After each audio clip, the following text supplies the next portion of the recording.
Hello students, welcome to my YouTube channel. Today we will discuss about the next lecture number 15 of Unit 4 plus 2 Chemistry. And this is the last topic of Unit 4 and the topic is second last topic is effect of catalyst on rate of reaction and last topic is Schudo's first order reaction. ये reaction जो है integrated equations करवा रही थी तब शायद छूट गई थी, तो इसलिए ये अब लास्ट टॉपिक जो है इसमें मैं आपको डाल रही हूँ। तो ये दोनों टॉपिक जो है इंपॉर्टेंट टॉपिक हैं। तो सबसे पहले इफेक्ट ऑफ कैटालिस्ट करेंगे हम। तो देखो सबसे पहले हमें पता होना चाहिए कि कैटालिस्ट होता क्या है। ठीक है, कैटालिस्ट क्या होता है। ठीक है, तो आप सबको पता है कैटालिस्ट क्या करता है, रेट ऑफ रिएक्शन की स्पीड को इंक्रीज करता है, increase the rate of reaction. ठीक है, सपोज कि मेरे पास कोई रिएक्टेंट थे A प्लस बी। ठीक है, तो रिएक्शन स्लो थी तो प्रोडक्ट भी बहुत लेट बनेगा। ठीक है, लेकिन मैंने क्या किया, यही रिएक्टेंट लिए। ठीक है, इसके अंदर मैंने यहाँ C यानी कैटालिस्ट डाला तो रिएक्शन बहुत फास्ट हो जाएगी। ठीक है, तो ये A B प्रोडक्ट बड़ी जल्दी से दे देगी। तो कैटालिस्ट का काम क्या होता है, रिएक्शन को बड़ी तेज करना। तो अभी देखो हमने ये ग्राफ पढ़ा था। ठीक है, जो आपने देखा था रिएक्टेंट, जो मान लो कि आप ग्राफ लोगे प्रोग्रेस ऑफ रिएक्शन के बीच में। ठीक है, थोड़ा बड़ा बनाते हैं।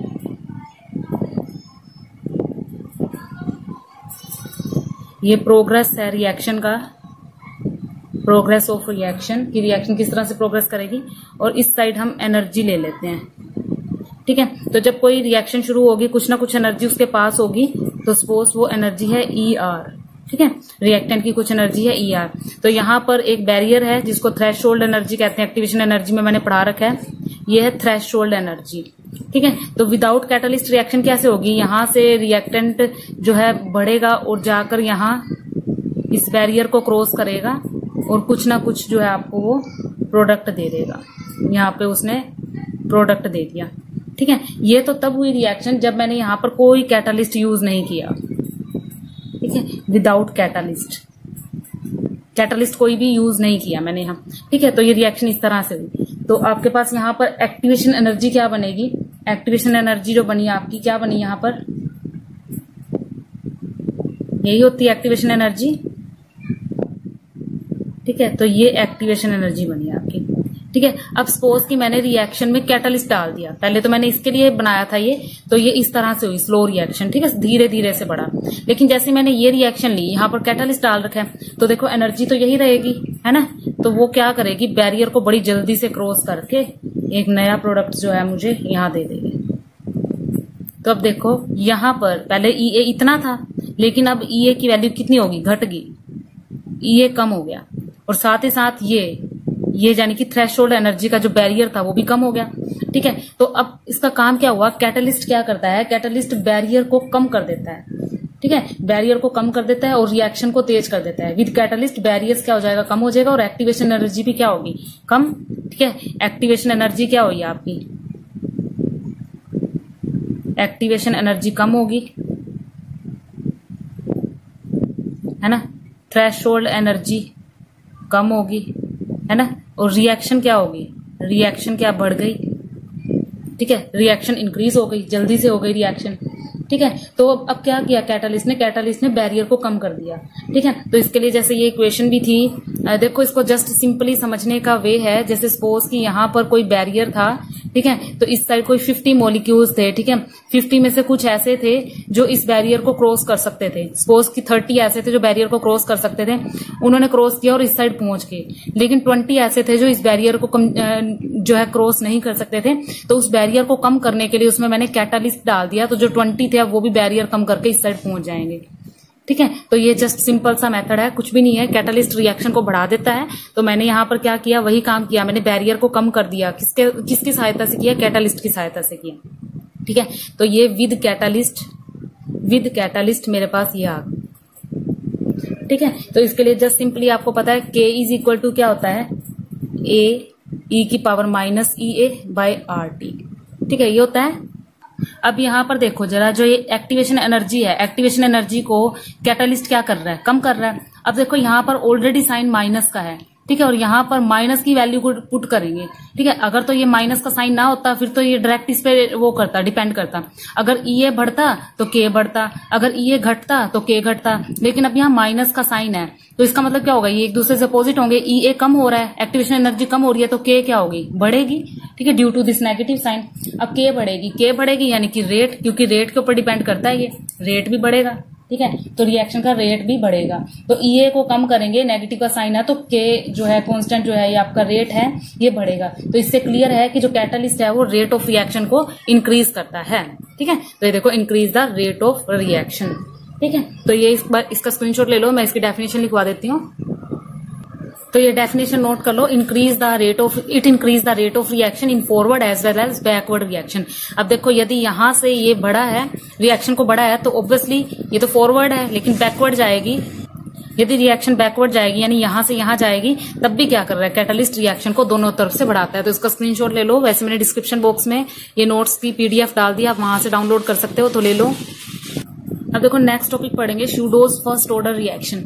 तो देखो ये शूडोज फर्स्ट ऑर्डर रिएक्शन क्या है, ये देखने में तो हमें ऐसा लगता है कि सेकंड ऑर्डर रिएक्शन है, जबकि होती है फर्स्ट ऑर्डर रिएक्शन है। ठीक है, तो आप कहोगे कि ऐसा कैसे पॉसिबल है। तो ऐसी रिएक्शंस जिसके अंदर रिएक्टेंट तो दो होते हैं लेकिन मेनली जो होता है एक ही होता है। ठीक है, दूसरा जो होता है वो सोल्यूट के रूप में काम करता है। ठीक है, जो कि एक्सेस मात्रा में मेनली जो सोलवेंट होता है वो प्रेजेंट होता है एक्सेस की मात्रा में। जो सोल्यूट के रूप में काम करता है सिर्फ वही जो है आपका हम लेके चलेंगे उसको। ठीक है, रेट में लेके चलेंगे। तो शूडोज फर्स्ट ऑर्डर रिएक्शन ये बताती है कि एक रिएक्शन का पर्टिकुलर रेट क्या है। देखने में सेकंड लगती है लेकिन वो होता क्या है, फर्स्ट ऑर्डर होता है। ठीक है, ये रिएक्शन सिर्फ डिपेंड करती है कंसंट्रेशन ऑफ वन रिएक्टेंट पे। ठीक है, सिर्फ एक की कंसंट्रेशन ऑफ रिएक्टेंट के ऊपर ही ये डिपेंड करती है। तो पहले इसकी डेफिनेशन देख लेते हैं। तो यहाँ डेफिनेशन देखो, the reaction in which reactants are two, जिसमें रिएक्टेंट तो दो हो लेकिन one of them is mainly solvent, लेकिन एक ही जो हो मेनली सोलवेंट हो, which is present in excess, जो कि एक्सेस हो, so that its concentration is take as the practically constant, और इसकी जो कंसंट्रेशन है उसको प्रैक्टिकली लेंगे हम। ठीक है, तो so that the rate of reaction depend on the concentration of one reactant are called pseudos first order reaction. ठीक है, तो एक ही कंसंट्रेशन के ऊपर वो डिपेंड करेगा। इसका मतलब सपोज कि हमने जो एक फालतू में लिया, जो एक्सेस में मोलिक्यूल लेंगे उसकी वैल्यू तो हम देखेंगे एक्सेस लेंगे। ठीक है, तो उसकी एक्सपेरिमेंटली वैल्यू देखेंगे दूसरे वाले की। ठीक है, तो जो हम एक्सेस में डालेंगे उसका कोई भी रोल नहीं होगा इस रिएक्शन के अंदर। ठीक है, तो मैं यहाँ पर आपको एक एग्जाम्पल लेके दिखाती हूँ, वहां से हमें कंफर्म होगा। तो देखो इथाइल एसीटेट का एक एग्जांपल लेते हैं हम। इथाइल, उससे पहले मैं एक सिंपल जनरली लेती हूँ जैसे तुम्हें बताने के लिए। देखो जब मैंने A प्लस बी लिया is goes to C plus D, ये रिएक्शन लिया। ठीक है, तो यहाँ पर रिएक्शन जब स्टार्ट हुई T इज इक्वल टू 0 था। ठीक है, तो रिएक्टेंट्स जो थे, सपोज मैंने रिएक्टेंट मान लिया, कोई ना कोई रिएक्टेंट था, तो रिएक्टेंट A था जो कि 0.1 मोल था। ठीक है, और ये भी था जो आपका कि सपोज कर लो कि एक्सेस में डाल रखा था मैंने, एक्सेस में डाल रखा था। ठीक है, तो जब ये प्रोडक्ट बनाया, जब T इक्वल टू T पे गया तो प्रोडक्ट बना। यहाँ पर प्रोडक्ट में मैंने ये देखा कि 0.1 मोल तो ये बना और 0.1 मोल ही ये बना, तो फिर इसका क्या रोल था। ठीक है, तो इसका कुछ रोल नहीं था। अगर मैं रेट लिखूंगी तो रेट इसके अकॉर्डिंग क्या बनेगा, रेट इज इक्वल टू के ए कंसंट्रेशन ऑफ ए और कंसंट्रेशन ऑफ बी। ठीक है, तो जबकि मैं देखूंगी कंसंट्रेशन ऑफ बी का कोई रोल है ही नहीं था, ये तो सिर्फ रिएक्शन को एक्सेस करने के लिए डाला गया था। ठीक है, तो उस टाइम मैं सिर्फ ये देखूंगी, लेकिन यहाँ पर ये ऑर्डर देखूंगी मैं, तो ऑर्डर क्या बनेगा मेरा 1, क्योंकि ये तो एक्सेस था, इसको तो काउंट ही नहीं करना। लेकिन यहाँ मोलिकुलरिटी देखूंगी तो मोलिकुलरिटी तो 2 है ना, देखो 2 है तो मोलिकुलरिटी 2 है लेकिन ऑर्डर 1 है। तो इस तरह की रिएक्शंस आपकी शूडोज फर्स्ट ऑर्डर रिएक्शन कहलाती हैं। ठीक है, तो देखो इसके लिए मैं एक एग्जांपल लेती हूँ। तो इथाइल एसीटेट का एग्जांपल ले लेते हैं। इसमें देखो यहाँ शुगर का एग्जांपल ले लो, आप दोनों एग्जांपल लेके बताती हूँ मैं आपको। तो देखो पहले मैं इसको इरेज कर लेती हूँ, इसका स्क्रीनशॉट ले लो जल्दी से, फिर मैं इसको इरेज करती हूँ, फिर एग्जाम्पल लेते हैं। तो यहाँ पे कुछ एग्जांपल्स लेंगे, उससे आपको बिल्कुल अच्छे से क्लियर हो जाएगा कि शूडोज फर्स्ट ऑर्डर रिएक्शन एक्चुअल में होती क्या है। ठीक है, तो सबसे पहले एग्जांपल लेते हैं इथाइल एसीटेट का। तो देखो फॉर्मूला क्या होता है, CH3 COO C2H5। ठीक है, तो इसके अंदर मैंने H2O डाला। ठीक है, और H2O डाला तो क्या होगा, जो यहाँ से H2O है यहाँ से ये कैसे टूटता है, H पॉजिटिव और OH नेगेटिव में, तो OH नेगेटिव यहाँ चला जाएगा और इसका बॉन्ड पूरा करने के लिए H यहाँ चला जाएगा। तो देखो मेन जो प्रोडक्ट बनेंगे वो बनेंगे CH3 COOH प्लस C2H5OH। तो ये देखो 2 मेन प्रोडक्ट बन गए। ठीक है, अब बात ये है कि देखो रिएक्शन ये दिखने में तो सेकंड ऑर्डर रिएक्शन लग रही है कि 2 रिएक्टेंट हमने डाले हैं, लेकिन देखो जब रिएक्शन स्टार्ट नहीं हुई T इज इक्वल टू 0 था, तब मैंने इसका 1 मोल डाला। ठीक है, और उसको मैं एज ए सोलवेंट ले रही हूँ, ठीक है, एज अ सोलवेंट ले रही हूँ, और इसकी जो क्वांटिटी है वो एक्सेस है। अब जैसे मान लो कि आप कुछ अपने घर पे नींबू पानी बना रहे हो, तो उसके अंदर नींबू तो आप डालोगे, एक क्वांटिटी लोगे, जैसे ये इसकी क्वांटिटी ली, लेकिन उसके अंदर आप वाटर जो है एक्सेस डाल देते हो, काउंट नहीं करके डालते, एक्सेस करके डाल देते हो। सेम एज इट इज यहाँ वाटर हमने एक्सेस लिया है एज अ सोलवेंट, तो सपोज मैंने यहाँ इसके 100 मोल ले लिए, ठीक है। तो जब T इज इक्वल टू 0 था, इसका 1 मोल था, इसके 100 मोल थे, लेकिन यहाँ प्रोडक्ट बनना शुरू नहीं हुआ था, ये दोनों 0 थे। लेकिन जब T is equal to T हुआ, यानी कि रिएक्शन स्टार्ट हुई, तो इसका 1 मोल खत्म हो गया, 0, क्योंकि 1 मोल से वो बन रहा है। और इसका देखो 100 मोल थे, तो 1 मोल गया सिर्फ, तो 99 मोल्स तो अभी भी बाकी हैं, ठीक है, क्योंकि हमने एक्सेस डाला था। 99 मोल्स अभी भी बाकी हैं, ठीक है। बना क्या यहाँ पर, इसका 1 मोल बना और इसका भी 1 मोल बन गया, ठीक है। तो ये देखो एक्चुअल में हुआ क्या यहाँ पर, जब मैं ये रिएक्शन लेती हूँ यहाँ पर, तो इसका रेट निकालती हूँ, rate is equal to K, ठीक है। Ethyl acetate, concentration of ethyl acetate C2H5 1 है, कोफिशिएंट 1 है इसका। H2O, इसका भी कोफिशिएंट क्या है, 1। जब रिएक्शन स्टार्ट हो गई तब रेट चेंज हो गया, ये तो हो गया 0, यानी कि इसका 1 मोल यूज हो गया, लेकिन ये एक्सेस में था, तो इसको हमने क्या लिया, एज ए सोलवेंट ले लिया।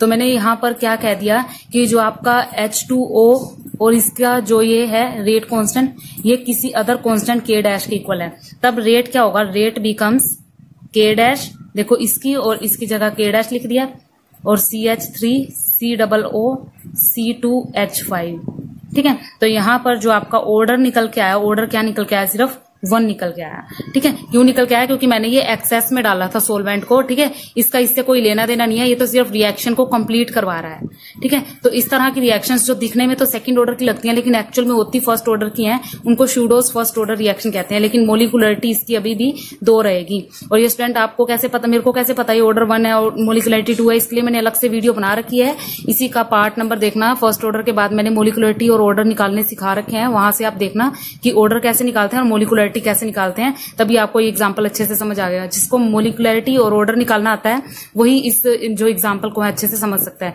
तो एक और एग्जांपल लेते हैं, तो इसका पहले स्क्रीनशॉट ले लो।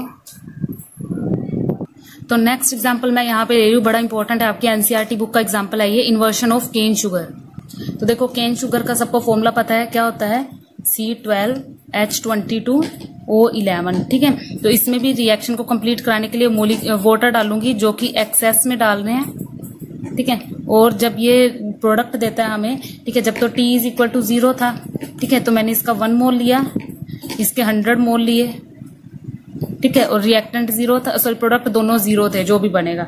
अब T is equal to T पे इसका मोल 0 रह जाएगा और उसके 99 मोल रह जाएंगे, क्योंकि यहाँ से सिर्फ एक ही मोल जो है वो यूज होगा। देखो सबको पता है, इसके बाद फ्रक्टोस, जब भी हम केन शुगर को इन्वर्शन करते हैं तो उससे फ्रक्टोस और सुक्रोज बनता है, ठीक है, यानी कि C6H12O6 प्लस C6H12O6। तो देखो यहाँ पे C कितने हो गए 12, H कितने हो गए 24, यानी कि ऑब्वियसली बात है 22 ये थे तो 2 मोलिक्यूल्स यहाँ से दिए होंगे, तो O देखो जरा 12 है, जबकि यहाँ 11 थे, यानी कि यहाँ से गया होगा, यानी कि इसका 1 मोल ही जो वाटर का है वो यूज हुआ है, ठीक है। 1 मोल ये था, इसका 1 मोल यूज हुआ, तो 99 मोल जो है बच गए, क्योंकि ये एक्सेस में ले रखे थे हमने, ठीक है, एक्सेस में ले रखे थे। तो यहाँ पर अब क्या बन गया, 1 मोल फ्रक्टोज का और 1 मोल ही किसका बन गया, सुक्रोज का, ठीक है। तब रेट निकालेंगे, तो रेट क्या होगा, K ऑफ C12H22O11 और वाटर H2O, यानी कि यहां से मेरी जो मोलिकुलरिटी निकल के आई वो आई 2,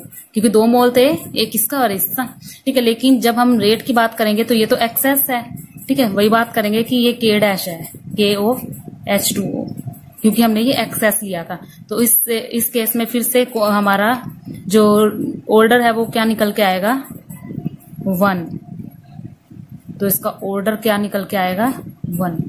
तो देखो स्टूडेंट, इस तरह की रिएक्शंस तो देखने में तो हमें ऐसी लगती हैं कि ये सेकंड ऑर्डर की है, लेकिन एक्चुअल में होती क्या है, वो फर्स्ट ऑर्डर की रिएक्शंस होती हैं।